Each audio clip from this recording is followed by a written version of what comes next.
క్రియల్లో పాల్గొనేందుకు ఢిల్లీకి వచ్చినాము. మేము వారితో 15వ లోక్సభలో పనిచేయడం మా అదృష్టంగా భావిస్తూ ఉన్నాం. ప్రజాస్వామ్యానికి అత్యున్నత వేదికైన పార్లమెంటులో వారు ప్రధానమంత్రిగా, మేము పార్లమెంటు సభ్యులుగా పనిచేసే అవకాశం కలగడం జీవితంలో ఒక మహద్భుతమైనటువంటి అవకాశం. దేశ రాజకీయాల్లో ఆర్థిక సంస్కరణలే కాక అనేకమైనటువంటి చట్టాలను తెచ్చినటువంటి మన్మోహన్ సింగ్ గారిని ఈ దేశము, ఈ వ్యవస్థ ఎప్పుడూ జ్ఞాపకం ఉంచుకుంటుంది. అందులో తెలంగాణ రాష్ట్ర ఏర్పాటుకు వారికి సహకరించిన విధానంకు సంబంధించి వారికి ప్రత్యేకమైనటువంటి హృదయపూర్వక ధన్యవాదాలు. వారు ఎప్పుడు కూడా ఈ తెలంగాణ యావత్ రుణపడి ఉంటుందనే మాట మనం చేస్తున్నాం. ప్రత్యేక స్థలం కావాలని కుటుంబ సభ్యులు కోరారు, కానీ దాని మీద ఇవ్వలేదు ఆ ప్లేస్ అన్నది. సరే, అది జరుగుతున్న ప్రాసెస్ వాళ్ళు ఢిల్లీ ఐసీసీ వాళ్ళు మాట్లాడుతున్నారు. దివంగత నేత మాజీ ప్రధాని మన్మోహన్ సింగ్ గారు ఈరోజు మన వద్ద లేరు.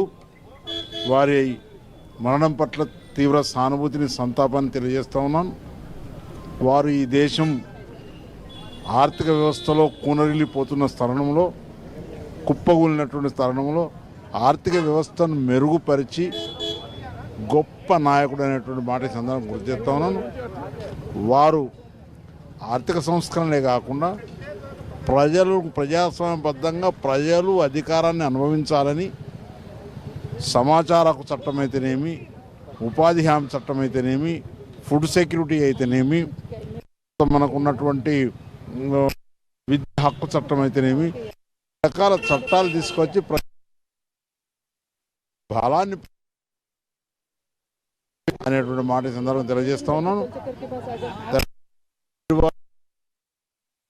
బాధతత్వ హృదయంతో, కన్నీటితోటి, గంభీరమైనటువంటి పరిస్థితులు ఎంతో సహనంతో, ఓపికతోటి మాకు నైతిక బలాన్ని అందించి తెలంగాణ రాష్ట్ర పూర్తి సహకారాలు అందించినటువంటి నేత తెలంగాణ ప్రాంత ప్రజలు కానీ భారతదేశ ప్రజలు ఎన్నడూ మరీ మర్చిపో మాట తెలియజేసుకుంటూ వారి